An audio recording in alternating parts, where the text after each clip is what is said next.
Hola, soc el Cesc Casadesús, soc el director del Mercat de les Flors, un espai dedicat a la dansa i situat a la ciutat de Barcelona.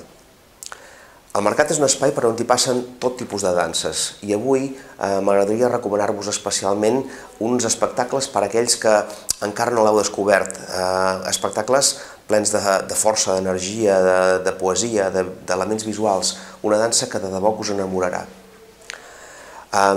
Us recomanaré 4 o 5 coses. Tenim una dansa energètica, física, una dansa d'aquelles que fan aixecar de la butaca, de que bé que ballen, Christian Rizzo, un creador francès.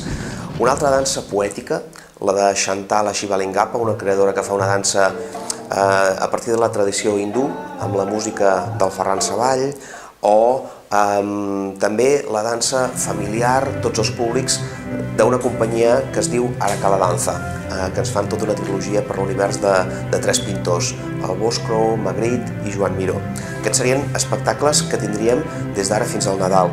I després de Nadal m'agradaria també fer-vos un parell de recomanacions. El Thomas Nunn, un creador de casa que està instal·lat a Sant Andreu i que fa una versió del mite de Medea, per tant una dansa inspirada en un mite grec, i també us voldria especialment recomanar una creadora que treballa a partir del flamenc, Rocío Molina, una dona que té uns peus màgics i que presentarà aquí 2 espectacles, un a partir del flamenc i el hip-hop i un altre de la seva pròpia creació.